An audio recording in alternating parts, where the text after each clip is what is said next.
numismaatikkolusta ei koskaan ole välttämättä asunut.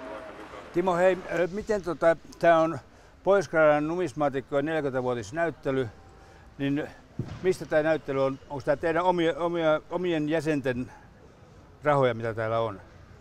Tämä on täysin meidän omien jäsenten järjestämä näyttely ja rahat on kaikkien jäsenten hankkimia tänne.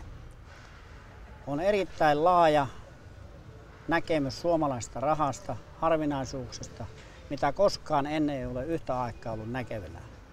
Lähdetään vähän kiertämään, niin näytän vähän sulle, että mitä kaikkea erikoisuuksia on koottu. Selvä, kiitoksia.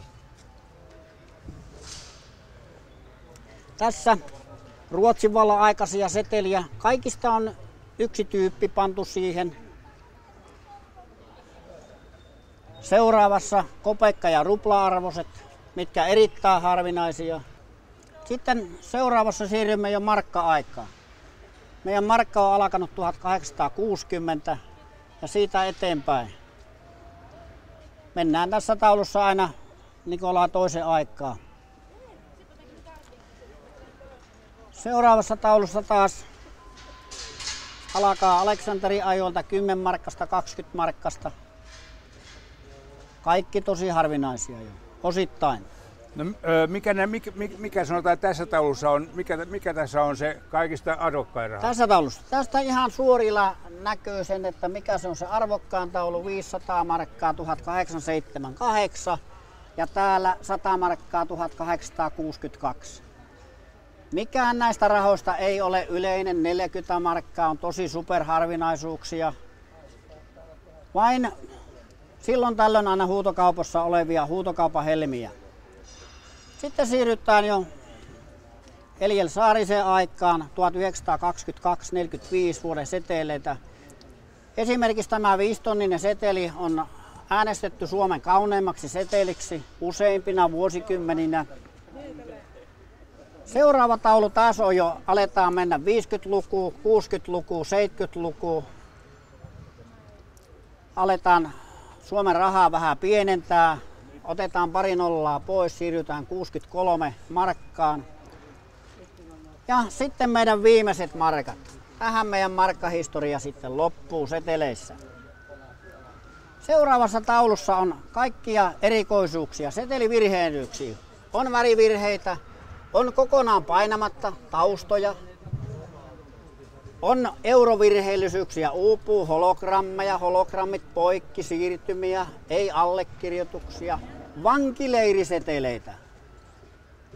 Siis minkä aikaisia noi on? Nämä on vankileiriseitten 1940-luvulta. Joo. Ja on tilapäisiä maksuvälineitä, kaikki omat tehtaat teki erikoisseteleitä harvinaisia. Seteleistä on myös tehty spesimenmalleja ulkomaan pankeille, nekin harvinaisia. Täällä välillä tuolla on setelivirheellisyyksiä, on jäänyt setelistä paloja eri kulmiin kiinni. Niin, mutta nyt eikö se olisi paljon helpompaa saksilla leikata toi virheellisyys pois siitä? No se leikkaisi vähän kuin omasta kukkarosta silppusit rahas. Jaa. Se vertaa sitä. Rahatiede on hyvin monimutkaista. Kyllä.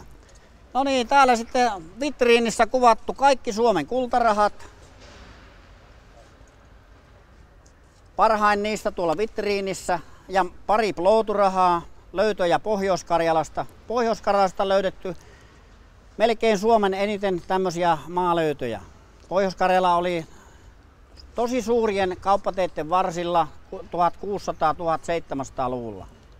Erittäin merkittäviä kauppareittejä. Eli minkä takia ne sitten nämä pohjoiskarjalaiset kätki niin paljon rahaa, oliko ne niin hirvittävän rikkaita, että niillä oli sitä rahaa kätkettävästi? Ei, no siihen aikaan ei pankkilaitoksia ollut. Meillä oli jo oikeata pankkia, oli maapankki, isännän maapankki sinne peltoon piilloon ja ukko jos kuoli, niin seuraava perikunta löyti, jos löyti. Eli nyt tässä tuli selvitys sille. Eli mulle on hirveä määrä tullut näitä 1700-luvun ruplia ja muita kolikoita, joita kerrotaan, että mummon mansikkamaasta kaivaessa löytyi. Kyllä, oli iso viha, meillä oli kaikkea sotaa, meillä ei ollut pankkilaitoksia, meillä piti rahaa vanna jemmaa ja se pani omaan jemmaa omaan kannon alle, kiven alle, mihin vaan. No niin, sitten hyvin erikoisia suomalaisia seteliväärennöksiä. Otetaan tuosta esiin käsin piirrettyjä seteliväärennöksiä, mitkä ovat olleet toiminnassaan koko setelihistorian sen toimintakauden ajan. Samoin sitten tuossa erittäin suuri rahayksikkö, 1000 markkaa 1918. 2 eri väärentäjän tekemät setelit. Tällä rahalla on ollut niin voimakas ostoarvo, että sillä on saanut ostaa halvan talonkin. Ja sitten euroväärennöksiä. Eurosta virheellisyyksiä, eurosta väärennöksiä, kaikkia on esillä. Ja niitä voi jokainen tavata omasta kukkarosta milloin vaan. Pitää olla vähän tarkka. Tässä vitriinissä on virhelyöntiä. On hyvin erikoisia. Tuossa on puolet rahasta mennyt kokonaan hutilyöntinä. Tuolla on eurosta uupuu palaa sisäkehästä. Sitten on erikoisia. Molemmin puolin on, ymmärrät, klaava, kruunu. Se olisi hyvä peliraha. Suomen Pankki on tunnettu maailmalla, että sieltä ei virheellisyyksiä joka maanantaipäivän rahoja tule. Sen takia suomalaisessa keräilyhistoriassa on virheellisyydet päässyt parempaan arvoon kuin muualla maailmassa. Siinä hyvin erikoinen taulu, markkataulu vuodelta 63, tähtiseteleitä, kaikki peräkkäisiä numeroita. Tähtiseteli oli korvaava seteli, jos vanha seteli oli tuhoutunut. Markkamäärä piti Suomen valtiossa pysyä samana. Aina tehtiin tähtiseteli uusi. Vuonna 18 seuraavaan tauluun oli kansanvaltuuskunnan seteleitä. Ja ne oli laittomia seteleitä. Niistä yritettiin tehdä laillisia seteleitä muuttamalla muutamia sarjanumeroita, taiteilemalla niitä, mutta tarkkasilmäinen kansa havaitsi, että ne ei olekaan niitä aitoja ja ne on mitätöity erilaisilla väärillä leimoilla. Yksi näytteli erikoisena on Kytäjän kartano Kytäjällä ja tässä kuvattuna Kytäjän kartanon hallitsijat ja sisäinen raha. Kytäjä oli niin iso kartano, että siellä käytettiin sisäistä rahaa, jaettiin rengeille, annettiin hyvästä työstä palkkaa, maitopolettia, millä sai käydä Kytäjän kartanon meijeristä hakemassa vastaavan määrän maitoa. Niin, siis Kytäjän kartanon kaupasta hakemassa ruokaa. Kyllä, ihan kaikkea. Mutta näiden miesten aikaan sitä ei ole enää käytetty. No niin, näiden miesten aikana, näiden laakkosten aikana on puhuttu kyllä Kytäjän kartanon omistajien kanssa, Reino ja Yrjön kanssa, että tehtäisikö rahaa. Seuraava on sitten vähän inflaatioaikaa, maailman suurin seteli. Tästä nopeasti lyhyenä, jos tämä vaihettaisiin 1 yksikön seteliksi, se vaatisi niin ison kuljetusvälineen, 1 miljoona kertaa maapallon ympäri, rekkajono, puskurista puskuriin kiinni. Ei riittäisi etes Reino Laakkosen puut tekemään tuota seteliä muuttamaan. Seuraavassa väärennöksiä. Eri aikakausilla on tehty kaikista kolikoista väärennöksiä. Sitten siirrytään euroaikaan. Euro on valtava alue, mutta heti alkuun pääsemällä keräjänä voi jälkipolvelleen sanoa, että olet tehnyt hyvää työtä. Lähde ajoissa mukaan eurokeräilyyn. No niin, ja täällä on sitten meidän asehistoriallinen Killan Paloaukkeen museon esitelmä kaikesta,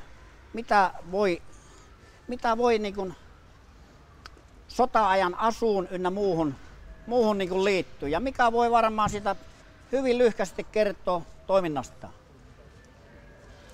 Joo, Paloaukeen museohan keskittyy isänmaan vaikeiden vaiheiden kautta tähän meidän sodanaikaisen historiaan ja varuskunnan, eli Paloaukean historiaan, ja Väinölinnaan ja JR8. Yksi suomalainen kiistelys on 40 oravan nahkaa, ja oravan nahka oli ennen ihan käypä raha.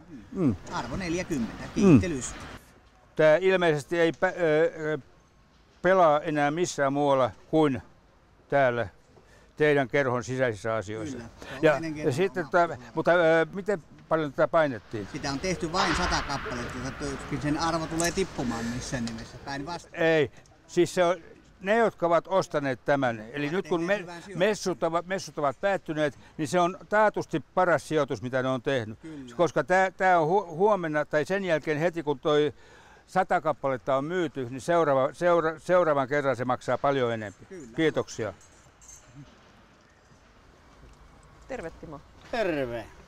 Sulla on täällä jotain. Vähän näyttelyä. Joo, sulla on jotain. Mä esittelen sulle, että nyt sulla on ainutlaatuinen tilaisuus nähdä koko Suomen numismatiikan helmet tässä 3 vitriinissä.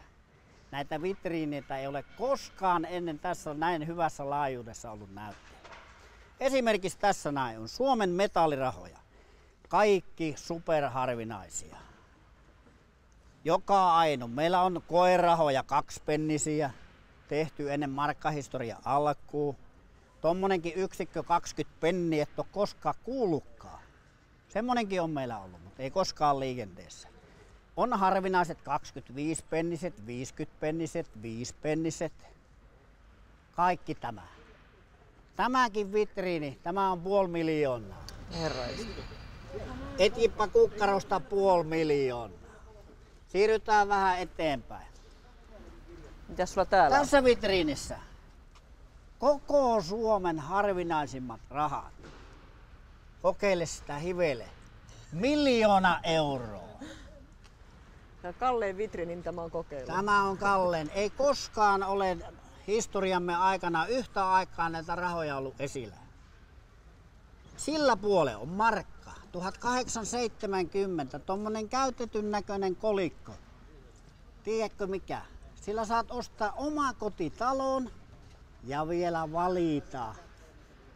Ja viereinen vuosiluku, esimerkiksi 1872, arvoltaan 12 euroa tuossa samassa kuntoluokassa. Tällä puolen 2-markkaset, tunnetaan 9 kappaletta. Tässä niitä kerralla 3. Tämä meidän 3. vitriini, tämä on setelirahoja. Tässä on Suomen helmiä seteleistä.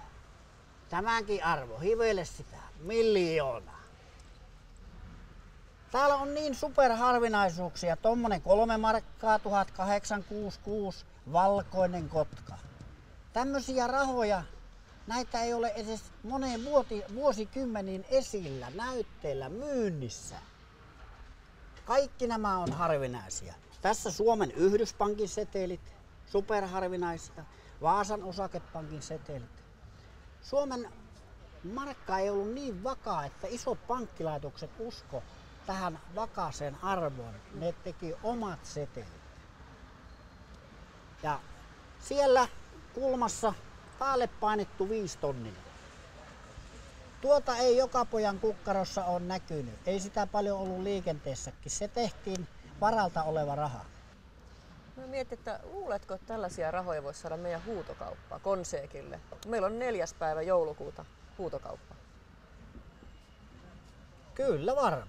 Ei hyvillä suhteilla, niin kaikki on mahdollista. Ja varmaan järjestyy. Kiitos Timo. Kiitos.